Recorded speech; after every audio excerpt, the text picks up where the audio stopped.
Hello, everyone. First of all, I would like to introduce to my viewers um, critically acclaimed best-selling author Sabarna Roy. Um Sabarna has been an author with incredible books in his own right. Today, in this exclusive and unfiltered conversation with me, the editor of CEO magazine, we are going to uncover his journey and learn about his new book, which is Fractured Mosaic. Over to you, Subarno. How are you doing today? Well, I'm doing great. Before I enter into the space of conversation or some kind of an interview, Yeah. I would like to present a recent audiovisual presentation of my selected works. And the last one is also from Fractured Mosaic. So I think it covers a decade of my journey, and it it may not be representative of the entire oeuvre of work that I have done, but it will be a representative sample of the kind of writing I do. So I request my associate, Mr. Bera, to play the audiovisual recording. The audiovisual recording will take around 20 minutes time to complete. It is Okay. divided into three subsections, rather three films. Mhm. So please watch and enjoy these three films. Indeed, indeed.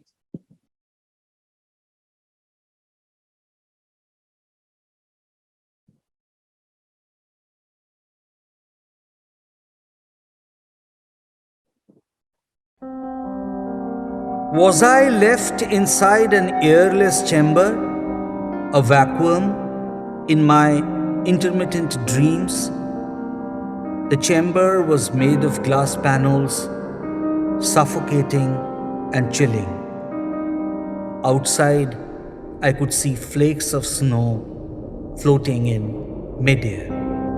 I was losing every bit of myself gradually, my alphabets, my words, my sentences, my paragraphs, my stories. I could no longer breathe inside the chamber. My insides were churning, on the verge of a violent vomit. As my eyes closed, I saw my mother, disheveled, running wildly inside the jungle away from me. And then I saw them coming back to me like hurling rockets. My alphabets, my words, my sentences, my paragraphs, my stories, like colorful graffiti on the end wall.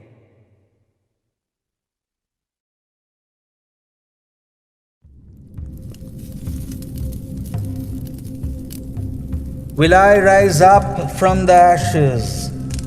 Will I rise up from the ashes? Will I rise up from the ashes? To roam around the bylanes where your fragrance trails through the air, ignoring the perennial mist of squalid dust and soot. Will I rise up from the ashes? Will I rise up from the ashes to swim in the sparkling waters where you have swum, leaving behind your dead cells and the asphyxiation of your supple body in the ripples of the water? Will I rise up from the ashes to fly in a balloon on which we have traveled through the blue sky and white walls of clouds, and we have cried together in joy, flying in the air above the shining metropolis? Will I rise up from the ashes?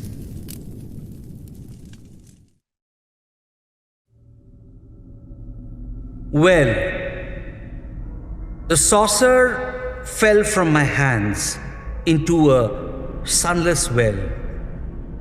Somewhere in the distance, I could hear porcelain breaking on jagged rocks, splintering into tiny million pieces. I glanced at my hands. They were shaking, trembling. My right leg was shaking too. My eyes strained inside the sunless well. Silence and darkness and pungent aroma bubbled like fog from the ancient well. And then, if you concentrated a bit hard, you could hear a few muffled screams rising too. It seemed somebody was being strangled, bones cracking, and there was a struggle. Then I looked behind me. There was a long queue of men and women with asphyxiation written over their faces and trembling saucers in their hands.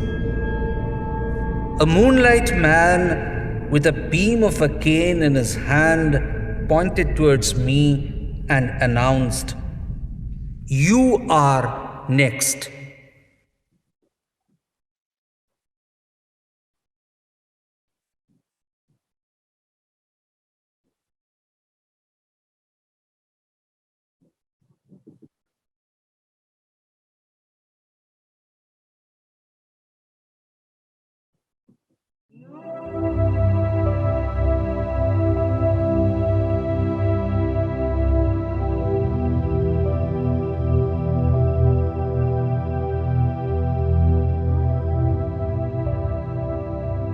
They forgot to put my body on fire, on freshly chopped logs of wood, on oil cracking and boiling. They forgot the charm of cotton ball plugs, the sight of wetted white petals of fecund flowers, the absent-minded twirl of smoke chains, incense sticks, the sonorous trail of holy hymns, crackling sounds of earthen pots, and above all, the communal mourning around a corpse. Instead, they hurled me down inside a pit, laboriously excavated, dark and deep, and instantaneously covered it up with fast-setting slurry, with a sleight of hands that can be defeated only by mystic magicians at work. So, I exist there, frosted miles below, from where you are waging your philosophical wars on trains against commuters struggling to reach their office on time, commissioning ecstatic cocaine soirees on yachts and rafts, executing orgies with strangers on a plane, stealing antiquity from private museums of Novio billionaires. For you had once told me, "I'll blow up my life," indoctrinating me with the scent of your body and introducing me to the nucleus of this explosive club, Death Rattle Clan. What holds me here is an intricate web of undefined silence and darkness, so pure in form in this marsh of soil, water, plant roots, and rotting flesh. You worry sometimes, don't you? Struggling in sleep? Do I remember your face and touch as I crossed over the perimeter of life? Do I know that your face is one among their faces? Do I remember all their faces as distinctly as I should? Do I remember our plot of blowing up our lives? Might I end up sharing it with a fellow corpse? Remembering and forgetting our complex phenomena even otherwise, more so after you have crossed the gate. Sometimes nowadays I will to laugh at our words crafted out of beliefs, mostly non-beliefs, yet preached with so much intensity, precision and timing, a way of time passing for all of us at this explosive club, Death Rattle Clan.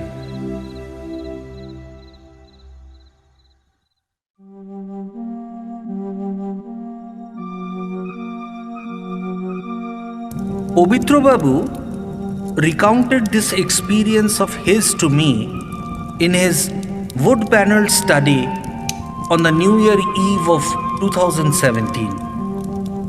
Until 4 years ago, he would regularly visit a small eatery on an extended branch of Sutter Street on Saturday evenings to eat a small meal of chicken steak on plate with sorted vegetables and French fries and hot bread rolls with butter.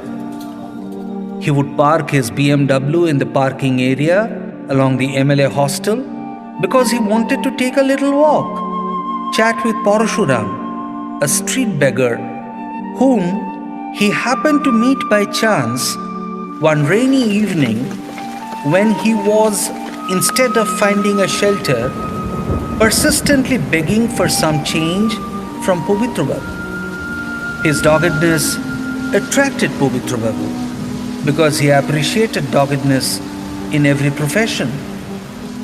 Pavitra Babu loved dogs and doggedness in human character. One evening, Pavitra Babu was feeling happiness swelling inside him. He had actually signed a very profitable contract for his company after long and painstaking rounds of negotiations. When he met Parashuram that evening, he was looking patronizingly towards him, and he said with affection and warmth, "Tell me, Parashuram, one wish you have that I can fulfill." Parashuram replied immediately, "Sir, I want to see the wonders of Kolkata in your air-conditioned car. The streetwalkers will be sweating off like hell, but you, your chauffeur and I will be delightfully cold in your sleek ship. Sir, only for an hour."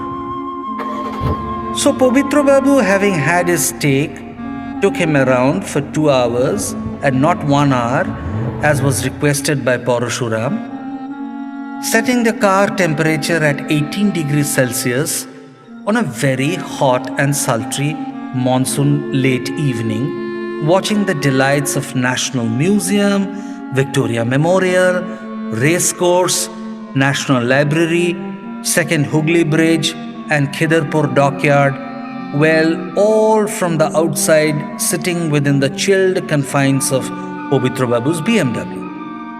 Next Saturday, when Pavitra Babu returned, he did not find Parashuram around. So he inquired about him with the other beggars. They said the wretched old man had died 2 days back on the street, coughing blood and reeling under constant fever and throbbing chest pain caused due to pneumonia. Pavitra Babu was thunderstruck and never returned to Southern Street area ever.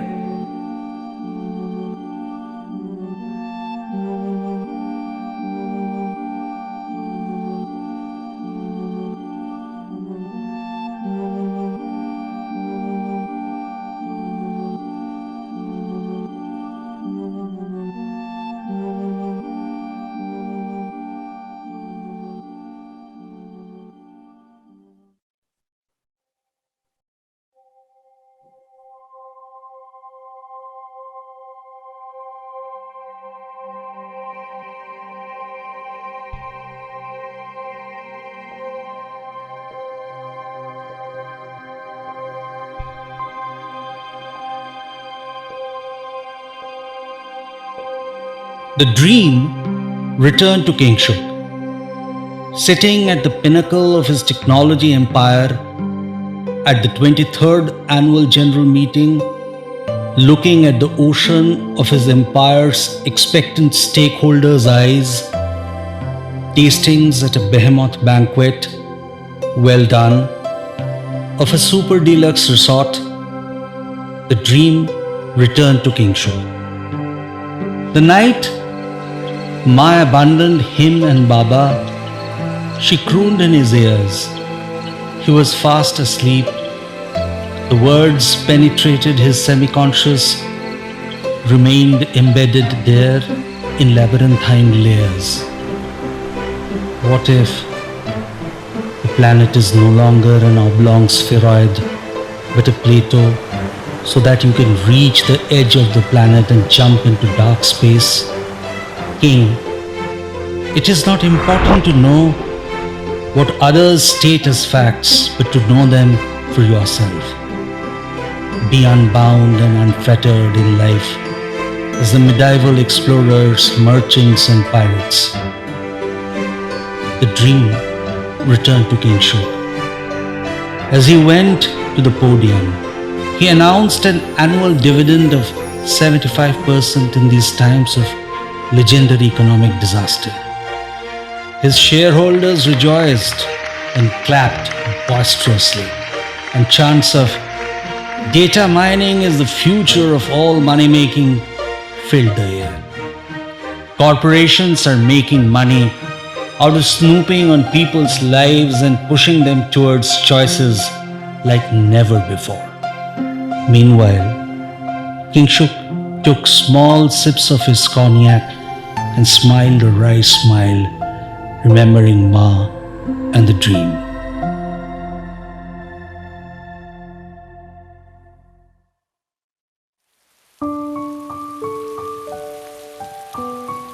The rains nowadays remind me of the grasslands of childhood. The unending, waterlogged fields spread across the horizon. The beauty of naked adolescent boys. Nascent, muscular torsos entwined in motion. Pacing and swerving a wretched football against the friction of water and blades of uneven, grassy growth, pools of mud, sheets of water falling from the sky, speeding drenched cheetahs as if in a choreographed wild opera in slow motion. The last move, and then a shooting volley inside the goal.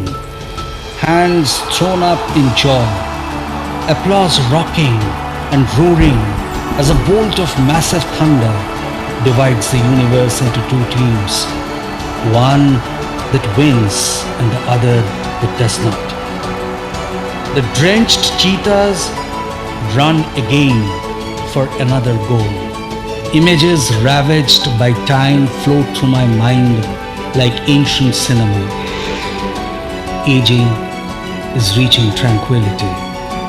Aging is getting plundered by the pain of memories of other worlds.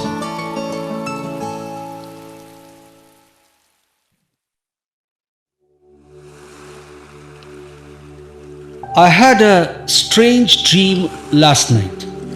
My son Bholu and I were floating lazily in the Dead Sea on a late afternoon.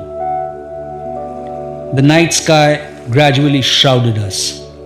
Bholu was in a trance, listening to Steven Wilson on his Apple AirPods with his eyes closed. My eyes were focused on the distant mountains. Jerusalem is on this mountain, a holy place of three monotheistic theologies. The lights in Jerusalem glowed like stars as night descended on us. Jerusalem is a mystery in my soul. I told Bholu stories about Jerusalem. He listened to them intently. We showered, changed, and retreated to the adjacent Movenpick resort, where to our dismay they had laid out cold cuts of tuna and salmon with some beetroot salad as a sorry excuse for dinner. Around midnight, we drove to Amman. Driving from damp heat to cool breeze, we went to a Mediterranean nightclub where a medley of Basic Instinct was playing.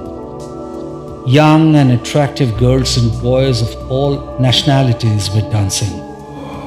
The air was filled with smoke, mostly weed and single malt aroma mixed with the scent of French perfumes, designer shampoos sold on Champs-Élysées hit our nostrils, and well-toned flesh greeted our eyes. After a couple of single malts, we left the club. On the drive back, an Arab informed us. An asteroid has hit Costa Verde part of Lima. Thunderstruck, I reacted with horror. Has anything happened to Jorge Mario Pedro Vargas Llosa? The Arab hadn't heard this strange name. At a very early breakfast, we were eating falafel at a 24 by 7 restaurant when Bolu asked me two questions. You have been an atheist all your life, yet you are excited about traveling to old theological places. Sharnath, Benares, Jerusalem. Do you miss God in your life? Do writers who affect you become more significant to you than your family? At this point, I woke up.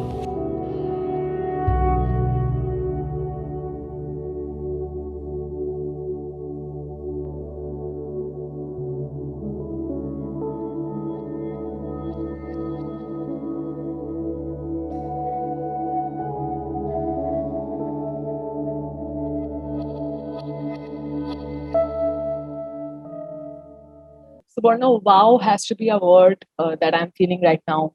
It's amazing. It's truly amazing to see your work in this AB format. That's great. Um, please take me through your journey of writing this, because I was all around when I was watching this. I was just thinking, what inspires you? What inspires you to write these stories? Is it the current affairs, what's happening around, the past, what you have gone through, your experiences, real life, fictional life? What goes through your mind when you write a book? Well, to be able to answer this question, I'll tell you that I receive thoughts in my mind very naturally and try to write whatever comes to my mind in a natural format. You see, I have been, my first experience with writing has been journaling since my early childhood days from standard 8. And I have been keeping a record of each and every day of my life since then, and have been writing at least half a page or one page about one single day. I have spent since possibly 1980. So 41 years are trapped in many digital formats on my laptop. Now, yes, there have been, and I have also led, uh, I've also led a very unconventional life. Um, I have traveled quite wildly all across the world. I've led quite a nomadic and a wild life. So I have been full of experiences all across my life and all along wherever I have traveled. I have seen many cultures, many people, many languages, many worlds. So when I write with the experience of two things. One is that I have been writing since the age of 13, 14 years, since 1980, and my journals, I mean to say. And secondly, which I mean to say is I have been trapping each and every day of my life in the format of a journal. And secondly, I have had many experiences. I'm a well-traveled man. I'm also a voracious reader. I consume world cinema, theater, listen to all formats of music. So with this kind of uh, un- unconventional training, but this kind of an experience, I come with my format of literary writing. You see, the inspiration to write is very simple. I think the inspiration no writer can pinpoint. It's a mystery. To be very frank, it's a mystery. You feel if you do not write at certain moments, you would die. And that is the simple reason why you are writing. So you are writing for yourself, you are not writing for others. Possibly you are writing for a private audience of yours, but principally you are writing for yourself. So that would be a long answer to your short question. That's perfectly fine. That's more than great because it's very insightful. Now, my first question before watching the AV was, please tell me, take me through your early life and how and when did your affair with writing started. So now this is from a viewpoint of not being a published writer, but just a writer as a journal that you started writing at the age of 13 or 14. So what was that for? Like you said, it was for your personal self, but take me through it. How was your childhood? What in Calcutta and all?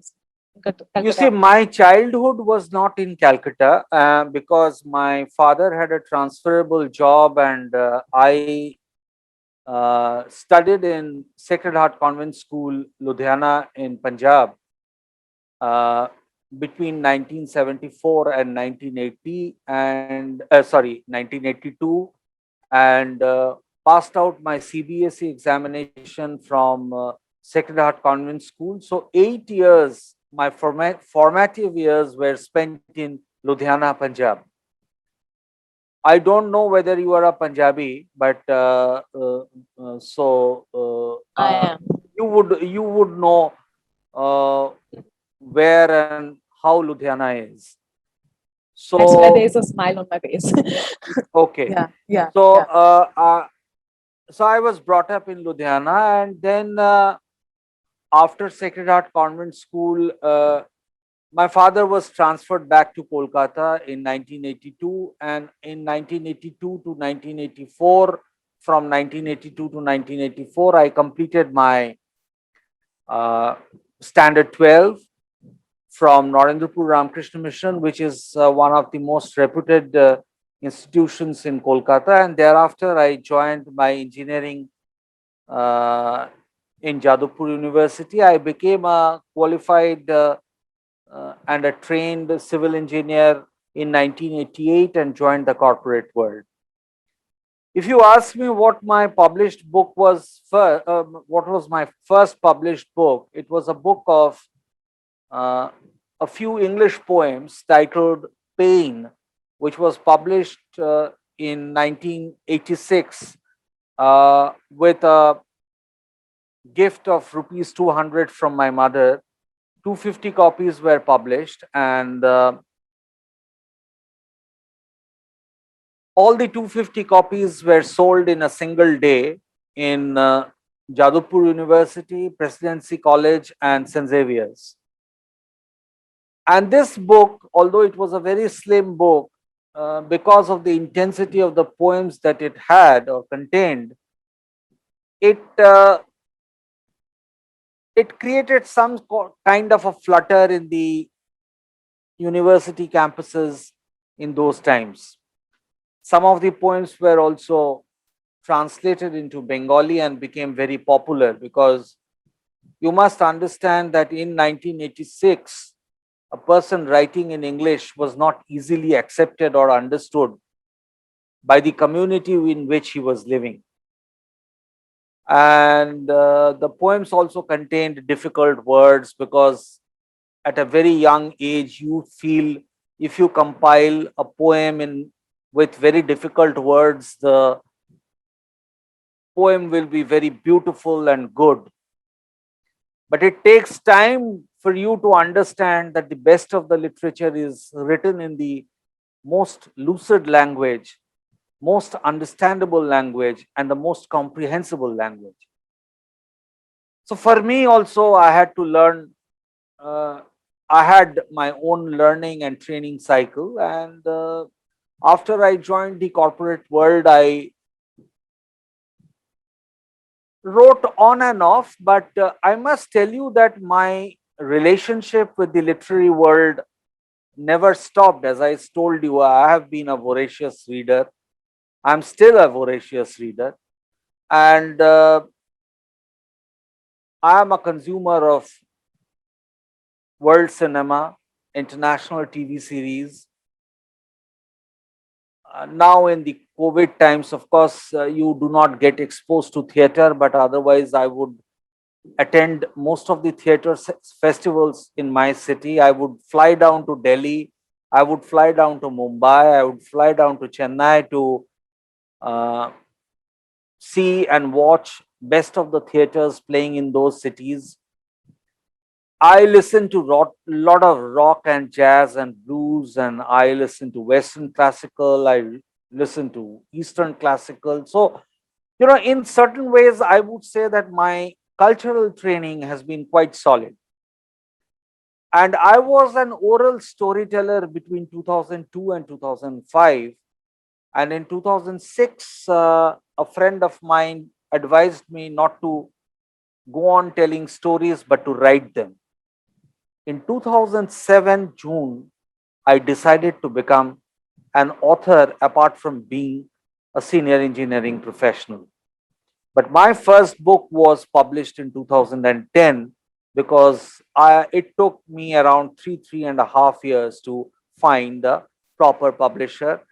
And in the last 10, 11 years, I have published 7 literary books, 1 technical book, and my second technical book will be published next month. And I'm writing my 8th literary work, which I believe should be complete by the winter of 2021. So this has been the span of my writing career, and whatever you wanted to ask. Great, great. Now, as you mentioned that your work has been inspired from real life scenarios as well, and I think your work depicts a world from your lens and your life experiences. Engineering is one of them. Now, today, in cinema, through online content, we see that what is the engineering life, of students, and a lot of male population still is going through engineering students.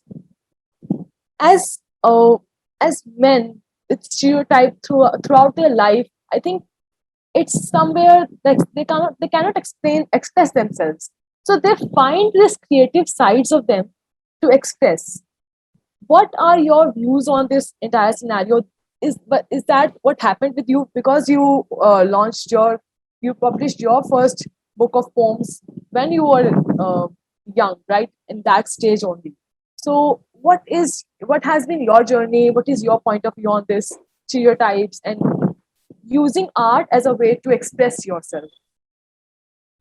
Well, I must tell you something that mm, in our family, we have always given a lot of importance and significance to interdisciplinary learning. Okay. Although I was studying engineering in Jadavpur University, because it is a university, there were science streams, there were also arts streams which were being studied in the university. So, and Jadavpur, apart from Osmania University, used to be the only university which had a comparative literature stream. And I was dating a lot of girls from the comparative literature stream, and because I was dating a lot of girls in the comparative literature stream, I was also attending classes in comparative literature. And apart from girls, over a period of time, I grew addicted to literature.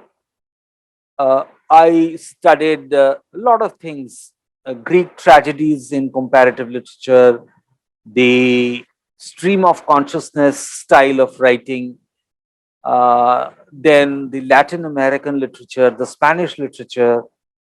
and of course, the epics also. And I used to also attend classes of Bengali literature to understand more about the Bengali classics. One of the formidable poets of Bengal who died very recently, Professor Shankho Ghosh, was also one of the senior professors of Tagore in the Bengali literature stream in Jadavpur University. I used to attend a lot of his classes.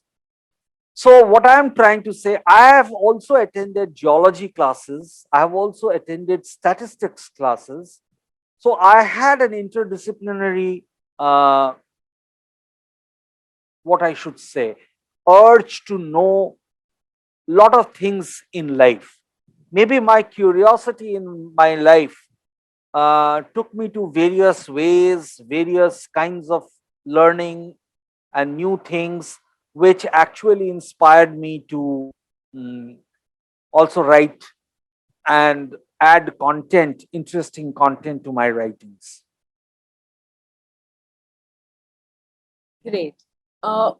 Next question. I think I would like to ask you this. I've seen your interviews, okay, and I think people have been appreciating you for choosing these and pursuing very beautifully these two uh, pole opposite, careers of technical and creative careers. I, on the other hand, am not that shocked that you are pursuing. I'm amazed that you pursue it the way you do. But I think there is this stereotype of, you know, putting people in this frame, as we see in your AV as well. There's just this frame or this cage of things, and I think you broke through it very nicely. So you shattered that glass. So tell me about it. What are your views on this? That a person should she or he be confined in these frames, or like how is this art helping them of writing, of creating things? Yeah. You see, mm, mm, the fundamental premise of any creative work is to bombard all kinds of stereotypes. All right. Uh, we uh, we we know that all of us know that inside us there is a unique personality which we cannot reveal to others. Yeah. We have our oddities, we have our angularities, which we cannot reveal in front of the civil society plainly. And at times we also wonder why we are like the way we are, because of which we uh, at times turn to literature and arts to be able to comprehend our own lives better. Like in the process of writing 7 books, I have understood myself better, what kind of person I am. And if I tell you very frankly, I am a very, very unconventional person. I think all of us are unconventional people, but people do not agree to it. I am at times, uh, what I should say, I wonder at my sexual choices, I wonder at my political choices, I wonder at various kinds of choices that I have executed in my life. And nothing is good and bad. Most of the times, things are in between good and bad. Yeah. So I always say that creative arts are there to puncture the holy curtain and unravel what lies behind the holy curtain. So people should not be following stereotypes. You see, 30 years back when I was growing up, 35 years back when we were growing up, I still remember the first, if I remember correctly, the homosexuality word I first remembered when uh,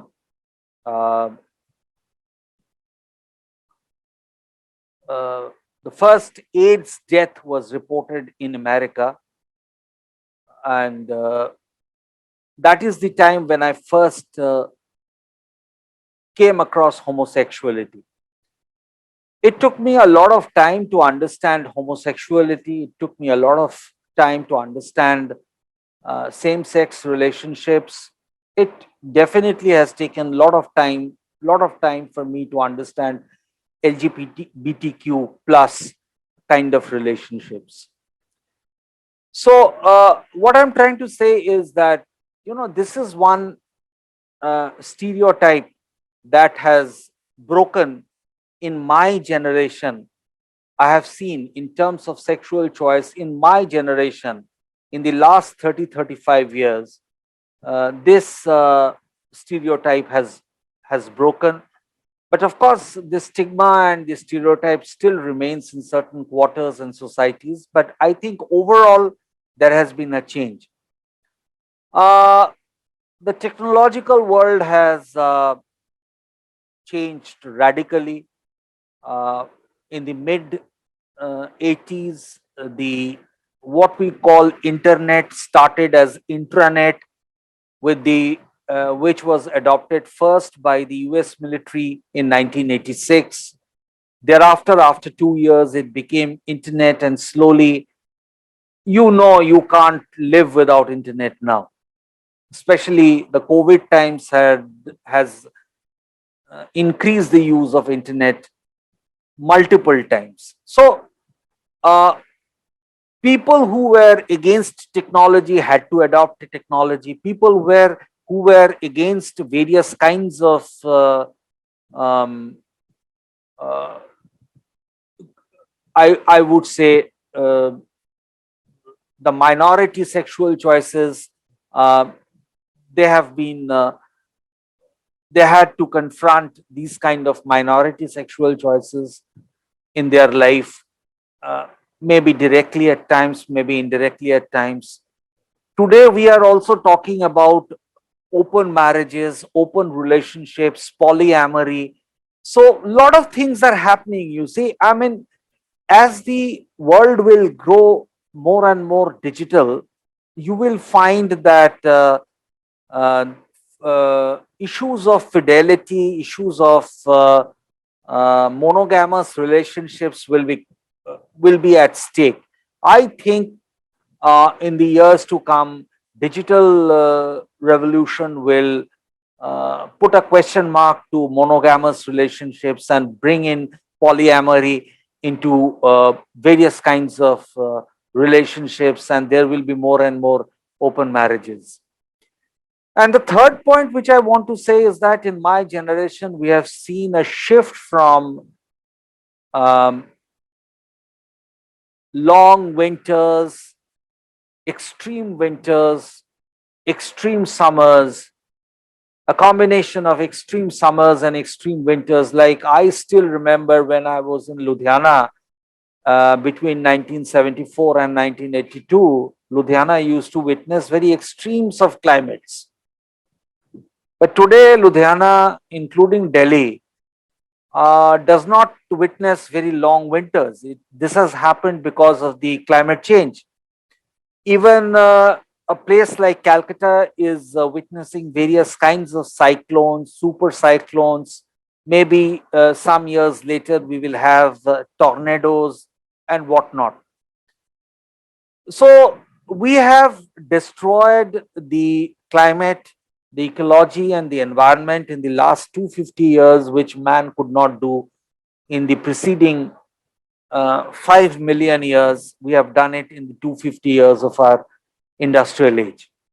So what I'm trying to say is that technology, relationship, and climate, these three things have gone through revolutionary changes in my generation.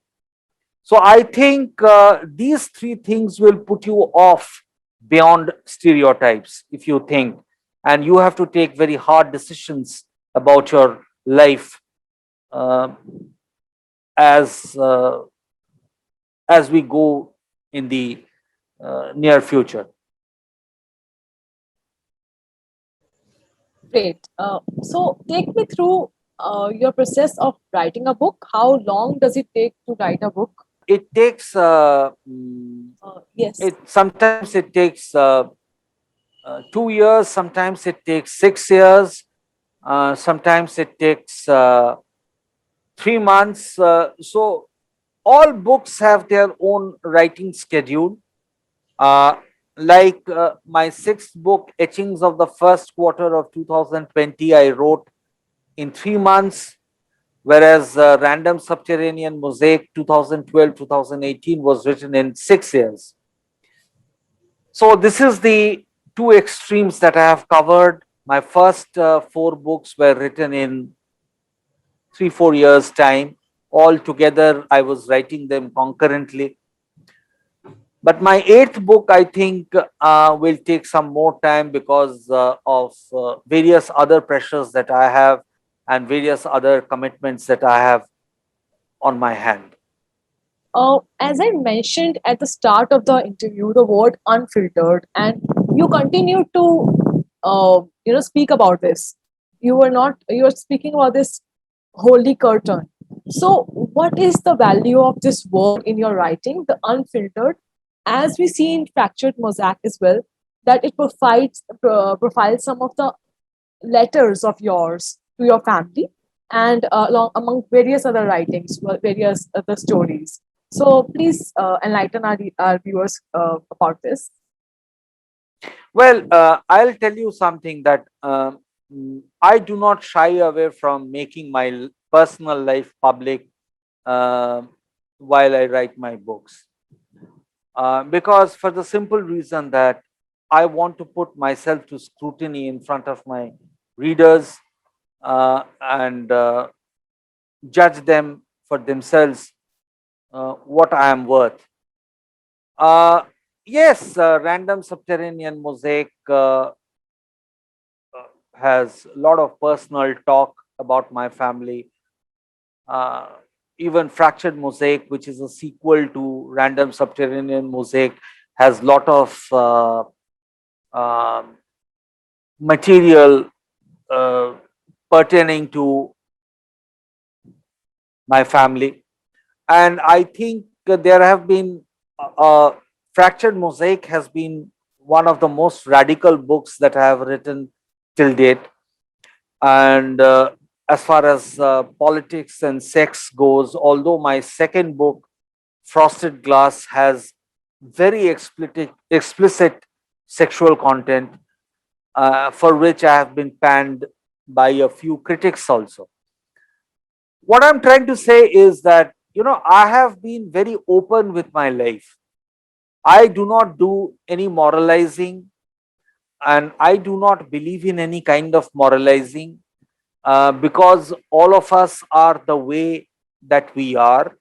And I want to write it from my perspective and the way I have been in my life, the way I have seen people through my own eyes, and the way I have seen people behaving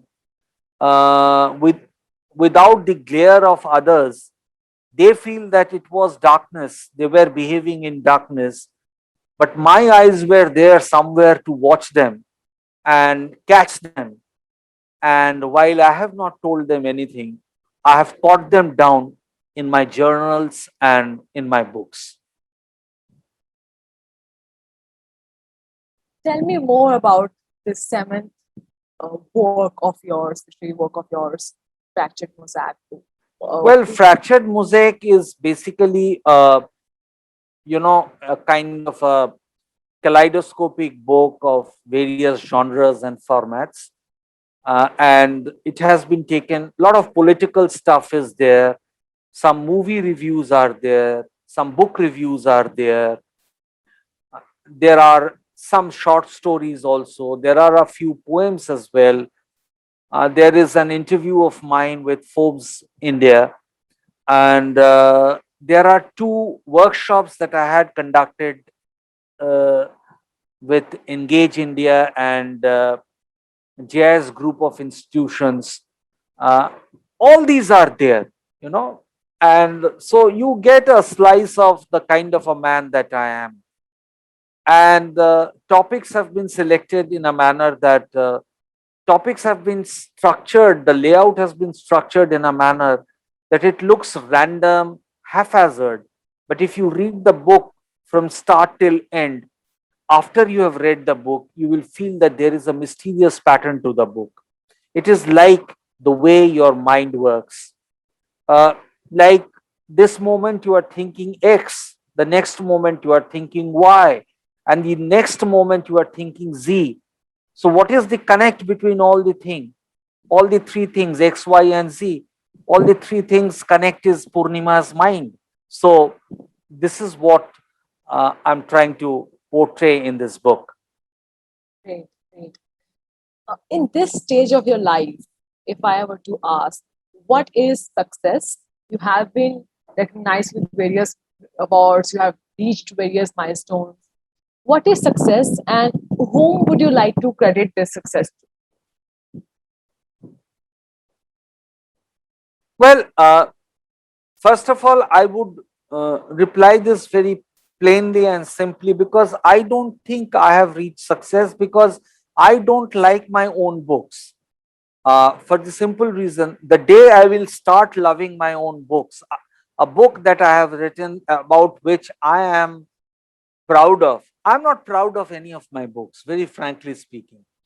The day I'll be able to write a book that I feel will stand the test of time, I don't think the 7 books that I have written will stand the test of time. Oh, They're mere pieces of writings. Maybe people will read it for 3, 4 years, 5 years, 10 years. But I don't believe they will be read beyond that time. The day I believe that I have written a book which will stand the test of time, I will be proud to say that yes, I am a successful person. But I have not reached that stage yet. So there is no point of crediting anybody with any success because I don't see success anywhere coming. And you have to also understand that, it is also to do with the kind of a person one is. I'm otherwise a very dissatisfied man about anything. I'm very critical about things. I look at things very critically. If you see my movie reviews and if you see my book reviews, you will find, which I write in my own journals, you will find how critical I am. uh, I compare each book section or a movie scene to another book with a reference point or a movie reference point. So I review things very critically. So until and unless I review things, because of which I review very critically, I also review my books very critically. So I have not, mm, Purnima ji, I do not believe that I have written any book which will stand the test of time as of now. If I write a book of that merit, I will call you up first and inform you that yes, I have reached a stage of success. okay. And will that be the proudest moment in your life, or you have had one of the proudest moment in your life, like achievement you are most proud of, any moment that you felt like, okay, with family? Well, the achievement that I am most proud of is not mine. Uh, when my son got uh, distinction in Imperial College London in his geomechanics masters, uh, I was very proud of because I believed that you see he wanted to major in uh, mathematics at that point in time and pursue um the Chennai School of Mathematics, and somehow I felt that he was not a man ready for uh, a degree in natural science.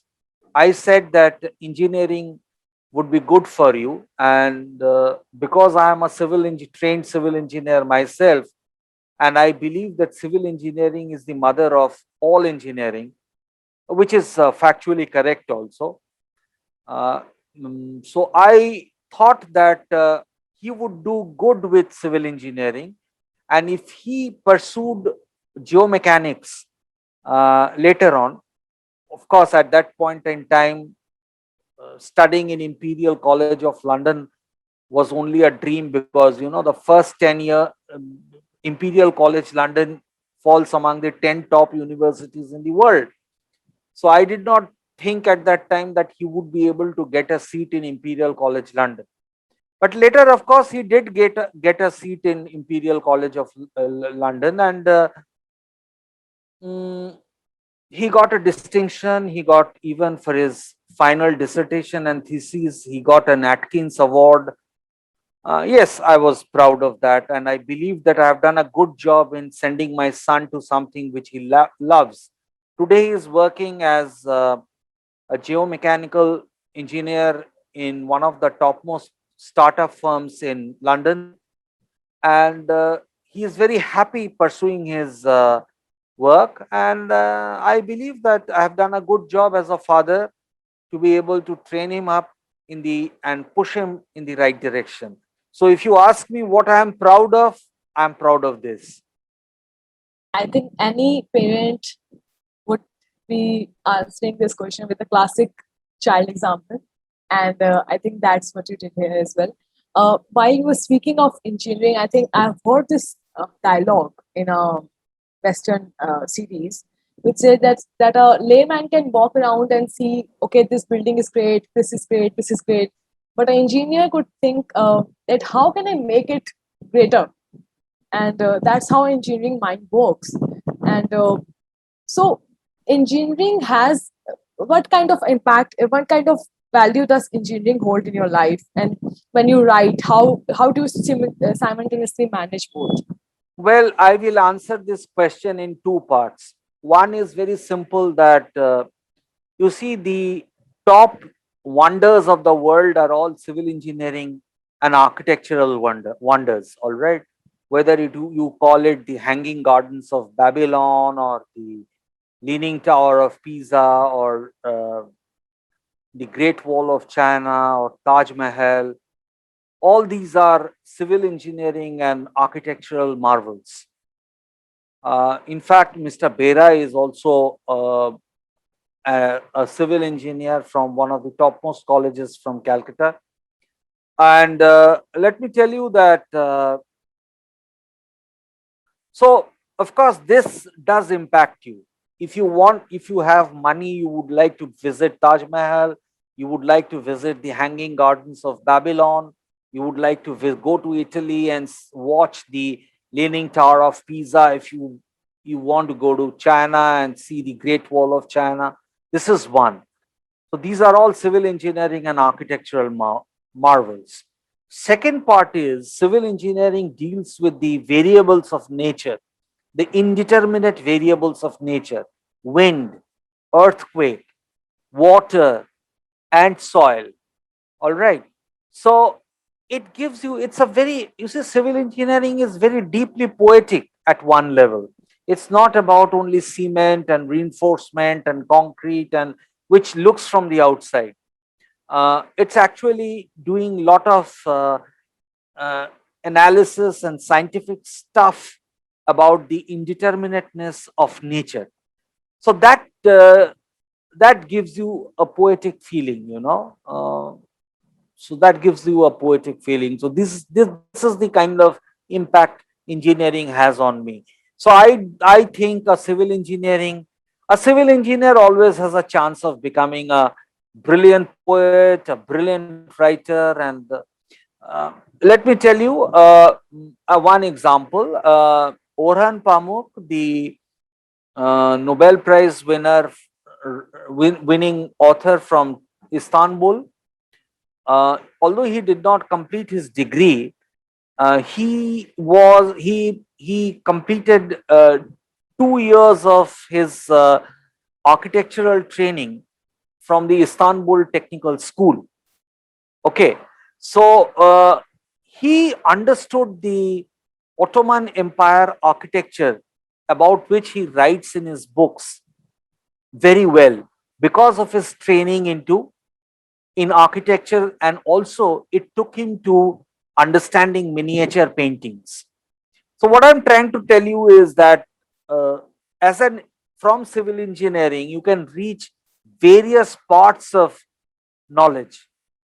So I think, and you will be also able to appreciate various kinds of art, craft, etc., etc. I can see that in today's online content creators as well. Some of the biggest platforms in India today has engineers as creators, directors, producers, and it amazes me. And that is why I said that I'm not shocked that you are pursuing these both things, because I think it's interrelated. It's a way to express yourself. On that note, we are going to end the interview here with uh, saying that in these 7 books of yours, which one is your favorite? I'm sure. None of my books are my Yeah, favorite. yeah. Okay. None of my books are my favorite. And if you were to advise a young author who is maybe studying in an engineering college in somewhere in this country or around the world, what would you advise them? What would you? I would first, you see, one of the two things about, you see, you can teach somebody how to write, but you cannot teach somebody what to write. What to write has to come from within. How to write has to come from outside. Yeah. By reading more literature, by watching more literary films, good quality international TV series. And one of the exercise that one can always do, which I believe I have done, is start journaling from today. Write even about the day's weather. Write about a dish that your mother or your cook has prepared for you. Start writing about the tiffs that you have had among siblings in your diary. Start writing about your own sexual choices in your diary. Start writing about what you disagree with the government in your diary. And you will be talking to yourself in the privacy and the comfort of your own self. And maybe you will speak truth, you will speak lucidly, and someday it may become literature. Great, great. On that note, I would like to thank you for your time, and this has been a great interview. Thank you.